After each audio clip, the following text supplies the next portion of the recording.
Excited to be here tonight to share, as usual, my ideas, brainstorms, and if you're watching live as well, fantastic. It gives you the opportunity to ask me questions that you may have in terms of property investment. If you want to start, how do you intend to start, or what ideas you need. And also, if you're just overthinking stuff, and again, it's the best time for you to ask me those questions. And also, if you've been analyzing things too much and you've never taken that action, right? You've always thought about doing it today, tomorrow. You always put it off. You always see some inspirational stuff, but as soon as you go back to the shelf, you really just go down, and then energy fades away, and you never ever take an action. Or if you've already started, you're having a plateau, meaning you're really struggling to get that momentum. Again, you can ask me a question here. I'm happy to help. And also, if you want to contact me, call me. As I said, I've got 30-minute window that I could discuss stuff with you to see if I can help you create or increase that momentum. I'm happy to do so as well. So I'm super delighted for your support, Facebook support. I'm really appreciate the support, and YouTube also. I'm really happy because I'm promoting my YouTube channel now. So I really appreciate all the support. Instagram is doing absolutely amazing. So I really appreciate every one of you who've been following me, subscribing to my channels, and obviously liking all my pages. So I really appreciate that. So I cannot thank you enough for your support. So in today's sort of short video, I don't want to go in a lengthy sort of doing the video, because I know we're busy and I've got lots of stuff to do. So I've got my family time, sacrificing my family time to be here with you. So tonight, I would like to discuss 10 ways to ensure you buy a great investment properties, because there's so many investors out there that are buying properties that are just dead properties. They're properties that really becomes a rope in their neck. Some of them even have happened to subsidize their property investment. So I had someone rang me a couple of weeks ago asking me this sort of questions. What can you do to actually resolve that sort of issue, or what can you do to actually get rid of that property, because the property is attracting bad tenants, is not renting, and he's really struggled to make the cash flow. Even if he had the cash flow for a couple of months or so, or say a few months, the tenant will damage the property, and the amount of money he uses to fix that property after it's been damaged or after something goes wrong is more than the rent he'd collected. But so what I'm doing tonight is to discuss stuff that we could do to stop that things from happening from our investment property, or to reduce the risk of that happening in our investment properties. Because obviously the word investment means something that will generate you income, either actively or passively, but I like it to be passively, because that is one of the reasons why lots of us invest in real estate business, or property business as we call it in the UK. We want it to be passive. We want it to be properties that could generate us money whilst we sleep, whilst we're away on holiday, whilst we're spending time with family, without actively doing anything, because that's the joy of investing in property, if you like it to be a passive sort of income. Okay, so today the 10 ways to ensure you buy a great investment property would help us stop buying, I call them dog properties that are really do not really generate enough cash flow, and also it doesn't really have capital appreciation. We've got areas in Wales not far from Cardiff. It's about say 10-15 miles, about 5 miles away from Cardiff. Property values haven't gone up. It hasn't gone up for the last 5-6 years, and you'll be surprised looking at the market where property prices have been going up despite the COVID, about 8.6% a year. So it's really sort of a difficult, sticky position to be in. And looking at the other side of Cardiff, property prices has gone up by about 15 to 20%. And again, that town is literally 5 to 15 miles away from Cardiff. Again, it's all about knowing what to buy, when to buy, and how to buy. As I always tell my students or the people I work with, is we make money when we buy, not when we sell the properties, okay? If you don't buy properties based on speculations or based on hope or based on thinking things will get better, no. You buy properties because you know you can definitely get a cash flow from it, and at the same time you would have a massive capital appreciation. So that's the reasons why we buy properties. If not, then there's no point buying it. There's absolutely no point buying it if it's not just generating a cash flow. I've got people that are not sleeping, like they're really stressful, they're really stressed out. Some of them are even thinking of handing the property back to the mortgage lender because they just cannot afford it. They're just struggling because of the cost. Tenants are not paying. They're really struggling financially in terms of work and all that sort of thing. So it's really difficult for them. But today or tonight, I hope this video would actually shine a light and ensure that you only buy diamond properties that would rent for a very long time, that will not cause you sleepless night or nightmares. Okay, so I really hope you can use and utilize that. So let's start.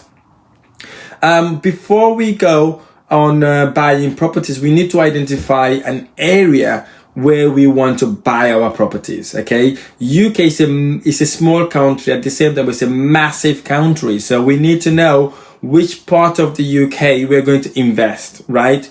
We have Wales, we have Scotland, we have Northern Ireland, and of course England as well. So we need to make sure if we invest in the UK, which part of the UK we want to invest, right? And if we say, for example, investing in England, it's okay, we want to invest in England. So you need to work out which part of England you want to invest. If you want to invest in the north of England, fantastic. And then you have to then narrow it down what part of the north of England you want to invest, right? So once you've determined, say you want to invest in Newcastle, you then say Newcastle, okay? And when it comes to Newcastle, you need to know also which area in Newcastle you want to invest in, right? That is the way you could be laser focused in your strategy to ensure that you buy in the right properties. And also, instead of buying in expensive cities or expensive towns, you want to buy a property near a city center or a bigger town that almost half of the price. I think we've gone through this already, comparing Birmingham to places like Walsall and Dudley, how you could leverage to actually take advantage of the market. So first of all, what you need to do, you have to have a patch. You have to know the area where you want to invest, okay? Number two, you have to set a bracket. You have to know how much you want to invest, or what sort of properties you want to invest in, right? I usually go for properties between 60 to 150,000 pounds mark. The reason why I do that is because sometimes if you buy a property that is less than 50,000 pounds, you tend to struggle to get a mortgage because there's not enough money for the bank to to charge you enough interest. So you need to be looking at properties that are over 60,000 pounds or so. So the reason why I use 60,000 pounds mark, I'll be able to negotiate property that is worth 80,000 to 60,000, or properties that is worth 60,000 to 50,000. So hence the reason why I'm doing. And again, if I'm looking at it for 150,000 pounds mark, I'm not buying that property 150,000 mark, but I'm looking to get that property for below 150,000 pounds. Okay. So it doesn't necessarily mean that is the exact sort of figure you want to buy at. So if you want to hit 150,000 pounds, then you look for properties that worth 167 to 180,000 pounds. If you know you're very good in negotiation, because if you're very good in negotiation, then you'll be able to negotiate, especially if you're direct to vendor. Once you understand what the vendor's requirement is to enable you to bargain, okay? And then the third thing we need to look at is where this property is located, is whether there are good schools in that area. Vital important, right? If you buy a property where there are good schools, guess what? That property would always appreciate in value, and there will always be a demand for that property. And also that is kind of help us attracts a different sort of tenant. Okay, so what I tend to do, basically, I look for properties that are very close to secondary schools, not primary schools, by the way, secondary schools.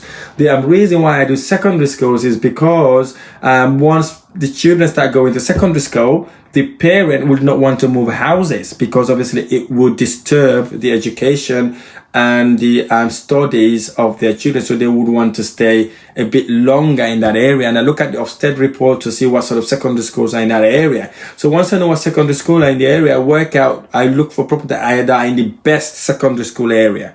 Right, we've got good, Ofsted now mark them into good, average and outstanding. I normally look for secondary schools that are either good or outstanding, because I then know, or in that catchment area, I then know property prices would go up significantly based on that sort of thing, because people want to live near better schools, and obviously they would want to surround themselves with those sort of people as well. And number 4, what I do, I am specific to what sort of properties I buy. Right, I don't just buy random properties because it's cheap or because it's reasonable. I don't do that. I am specific. I buy properties that are 3 bedroom plus. I don't buy anything less than 3 bedrooms. The reason why I do that is because if you buy a 2-bedroom house, when the family becomes bigger, they're looking for a bigger house and a bigger room or bigger sort of house for them to move on, because they've got a bigger family. If you got a 3-bedroom house, then at least that family will stay there for a very long time, because they've got enough room to be able to live in that property. And also, I don't look at leasehold properties. The reason why I don't look at leasehold, and this is personal to me, okay? I don't look at leasehold properties because leasehold properties got so many sort of things to pay for. You have to pay the ground rent, you have to pay management fees, you have to pay service fees. There's so many stuff you pay when it comes to leasehold properties. So you need to be looking what sort of leases you are getting into, because some of these leases got clause in it where the lease doubles every 5 or 10 years, and then obviously rent doubles every 4 or 5 years. So you need to make sure that you are absolutely bang on that, because it's really, really, really important. Because I've got people ringing me every single day, asking me to help them get rid of those sort of properties, because they're struggling. The ground rent has doubled, service charges doubled, and some of them are in high-rising buildings where they don't even have cladding and they cannot have any certificates. So those properties are literally worthless,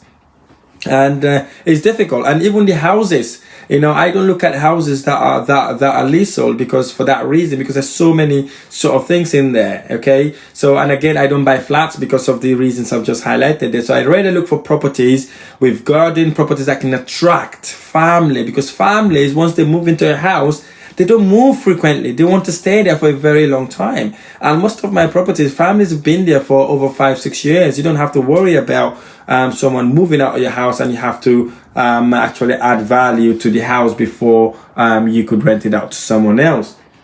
Number 5, we need to check to see whether the property is easily accessible, whether it's got good travel roads to that property, or good travel network, or good road network to get to that property. Right, it's not one of those properties that are middle of nowhere. Right, very hard to get to, very hard to do anything. So again, you tend to struggle to get a tenant for those properties, because most of our tenants are working people. They're not really retired people. They want to get to and from work easily. So we need to bear that in mind when we are buying properties like that, because once we've got properties like that, we will be attracting people I call lifers, people that always want to stay in your property, because they know it's very close to their children's schools, very close to their workplace, very close to the biggest supermarket, and very close to playgrounds or things like that. So that's the reason why you want to have properties like that, and that those sort of properties would always appreciate in value, and also rental income is absolutely amazing. Okay, and also we need to check whether the property is within 3 to 5 mile radius to the city center. Right, again, if it's around that catchment area, guess what? It would attract families, because families want to be as close to the city center as possible, and again, it's easy accessible for them as well, and they'll be able to do things without driving or without with having families to go to visit them or go out for a night out or something like that. Okay, so we need to be within 3 to 5 mile radius to city center. And then obviously once you've seen the property, you've done your due diligence, you've analyzed the property. Say you come up with a price. Say you said the property, you've analyzed the price, you realize the property worth £100,000, right, based on your analysis. So what you then do, basically, you then contact an agent, right, to verify your figures. Right, the agent needs to verify your figures to ensure that your figures that you've got are accurate, either the rental figure or the price that you're buying the property at. Again, if you remember, we make money when we buy, not when we sell. You know, you don't buy property based on speculation, based on the government is going to do some project next door, or the government is going to do something somewhere in the future. Don't buy your property on that basis, right? Buy a property because it works out for you financially. Cash flow. Don't buy it based on hope, right? Don't buy it based on speculations. Buy it because the cash flow works well and there's a capital appreciation in that deal. Right, I will speak to a minimum of 4 agents just to see what their perspectives are. If they all come up with the same sort of figure, then you know, okay, you are bang on the figures, and then you know you will be able to you will be able to actually get the cash flow or the capital appreciation you're looking for in that area. So once you've done that, then you need to check the cash flow, right? It needs to be cash flow correct. Okay, it needs to be profitable. I cannot emphasize how important it is for your property to be profitable. You know, you don't want that property to be a rope in your neck, so you cannot even do anything with it anymore because you're attracting the wrong sort of tenants. You're not making profit out of it. It needs to make you profit. And again, don't do your cash flow based on speculation, based off what someone else told you, or based on what the seller told you, for example, right? Don't say, oh, the agent who's selling it told me I can rent it for X amount. No, never ever go with that figure. Or the sourcer told me I can rent it for that figure. No, you go out there and do your own due diligence to work out the cash flow. You have to do your due diligence. If you don't do your due diligence, well, it's your responsibility. End of the day, once you've got that property, guess what? It's your property now. You have to deal with it. So make sure it is cash flow correct. If it's not generating you profit, walk away from it. Right? You are not doing a charity. Property is business, okay? You're not buying. If it's your residential home, it's your heart, right? If you're buying an investment property, it's your mind, okay? You use your judgment. It's not something that you go with your heart with. So you're not gonna say, okay, it's only £50 for this month. I hope it would increase in the future. No. It's a no. Buy it because it makes profit for you, and that's the profit margin you are looking for, okay? Once you've done that, also you need to check demand. You need to work out how our properties how properties have been sold in that area. Are properties being sold on a regular basis? Are there demand for property? Are there demand for rental property? What sort of tenant would live in your property? Right? This is how you check it. When you look at the demand, you would see how many times the properties have exchanged hands. Okay, so these are the things that you need to be looking for. You know, the demand is vitally important. Do a dummy ad, for example, if you wanted to. You could do a dummy ad. You could easily create an ad in Gumtree or whatever platform. Now Facebook is even better. You know, create a dummy ad, pretend you've got a property in X location, test the waters. If you've got over 66 inquiries, then you know, okay, I might be able to rent that property. Out of 6 people, if you vet them all, you may be able to rent it to one of them. So again, you have to bear that in mind, okay? You need to then structure your offer, right? Structure your offer, put it in writing first, write it all, put the offer on, and then obviously, and then on number 11, so once you've done your calculations, once you've drafted, you take 25% off the asking price, right? Depending on what you're looking for, take 25% off the asking price and then bang on with the offer. Okay, say this is my offer. And if it's your final offer, be honest. Say it's your final offer, and you're not gonna go below that offer. Put that offer across, and then obviously then move on to other deals. And do not put all your mind and soul or your heart or love in one offer, okay? Have so many offers, okay? Expect those offers to be rejected sometimes, okay? So once you've done all that, once you've put your offer, position yourself well, meaning ring the agent, talk to the agent if you're speaking to an agent, you know, tell them why you're offering, you know, so that they would know why your figures are like that, okay? Why you're putting in that sort of offer. Build that relationship. That puts you in a better position, okay? So once you build that relationship with them, then put your offer, bang, right? And then tell them, explain to them, and they will go and sell your offer to the landlord or to the homeowner, okay? You have to sell it to them for them to understand why you bring in those offers, because most of the agents are salespeople. They don't know about properties, right? Some of them don't know, most of them don't know about properties. So what you do then is basically, so talk to them why, talk them through the journey, why you put that offer and why you believe it is a fair offer, why you believe this is the best offer in the market in regards to that property. I know some people may be thinking, Raheem, you're crazy. The property market we're in right now, you don't even negotiate. Properties are going way over their prices. Yes, it's because we're looking at the wrong sort of properties, okay? If you're an investor, you need to know what sort of properties that you're looking for that hasn't got lots of competition with people who are buying just houses to stay or live in, okay? And then put the offer, you know, put the offer and wait, obviously chase them up to find out what's happening, and then get ready to be rejected, okay? Get ready to be rejected. Get ready to have so many headbangs, because it would happen, right? That's the reason why I said earlier, put offer to as many properties as possible, right? It doesn't matter. You know, it's better for them to say no straight away for you to know where you are. But then if you like to negotiate, then it's a very good thing for you. Then you can go out there and negotiate, right? Negotiate with the landlords or with the agent. Again, if you're direct to vendor, it's even absolutely better, because you can go to that landlord, you can go for a cup of coffee. Now lockdown is finished, thank God, right? You can take them for a cup of coffee, or you can visit them in their home. Obviously, take precaution of the COVID restrictions and all that sort of thing. Visit them. Talk to them, understand why they are selling, right? Learn about why they are selling, right? Understand what the reason is, and try to add value to what they're telling you, right? If you think you're not going to do a bargain, and if you do a bargain, you actually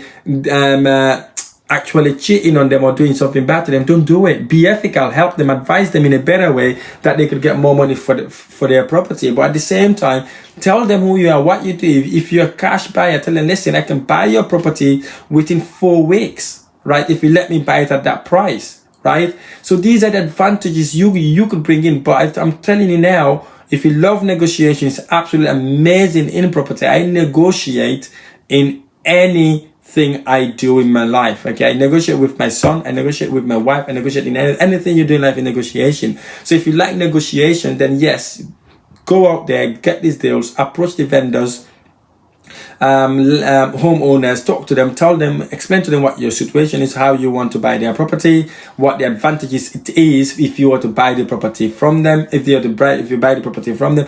And also if it's agent, build that relationship, you know, build the relationship. So when they've got these deals, before the deals hit the market, you'll be the first point in contact.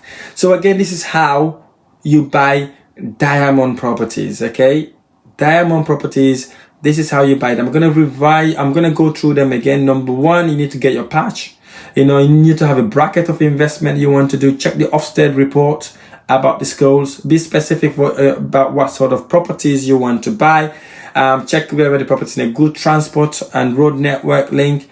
Check whether the property is within 3 to 5 mile radius to the city center or town center. Check with the agents to see how much the properties are going for, okay? And then do at least 4 of them. Check your cash flow, which is vitally important. You know, you need to know the cash flow is correct. Check demand. You know, see whether there's a demand in the area, whether you'll be able to rent or sell your house once you finish what you're doing in it. And then obviously analyze lots of houses, you know, and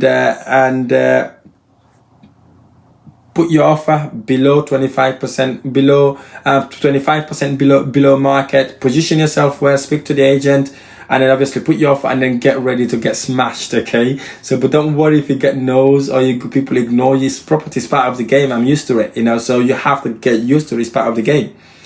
People say no, but if you buy one good property a year, at least you did amazing. To me, one good deal is better than 5 bad deals. Okay, that's what I tell all my students. So you have to ensure that you're buying diamond properties. Okay, I really hope this session has been helpful. If you're watching it live, I really hope you enjoyed this session, and if you're watching it on replay, again, I really hope you've learned from it.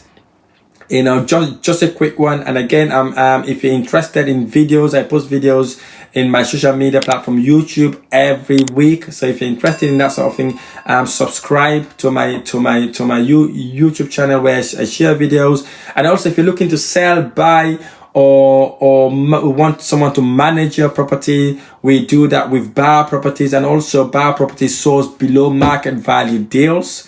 And again, if you're interested in that sort of side of the business, if you want to actually sell properties or you want to buy properties, we're happy to help you. And if you've got deals that you cannot push for whatever reason, as long as you're part of this group, we're happy to help you sell those deals as well, because we have active investors that are looking to sell properties. And again, if you are one of those who are looking to source properties and you're struggling to sell, or you just cannot work something out, give us a contact. Or give us a call. We would be able to help you analyze it or work with you to help you sell those deals. Okay, and also, and if you're actually buying properties, let us know. What your requirements are. We're happy to help you. Whether you're looking for rent to HMO, some people call it, rent to service accommodation, holiday let, purchase lease option, whatever sort of properties that you're looking for, Bar Properties will be able to help you with that. And again, don't forget to follow me in my Instagram page or account. I'm doing really well there as well. So I share some of my journey there as well. So again, if you have questions now, feel free to ask those questions. If you don't have any question, you're watching it on replay, again, do the usual thing. Send me a message on this video, and I really appreciate it. I really appreciate all your time and effort. I'm really hoping that this is actually helping. This video is actually helping people, because I want to see this sort of reaction to people taking action. Again, if you have any topic you want me to talk about, feel free to comment on the link below. I'm happy to do a video on that topic, or any questions that you may have. So I really appreciate the time. And again, so much for spending time with me. And if you like this video or you want to watch more of this video, join me in my YouTube channel where I post lots of property videos. So I really appreciate your time. I look forward to seeing you next week.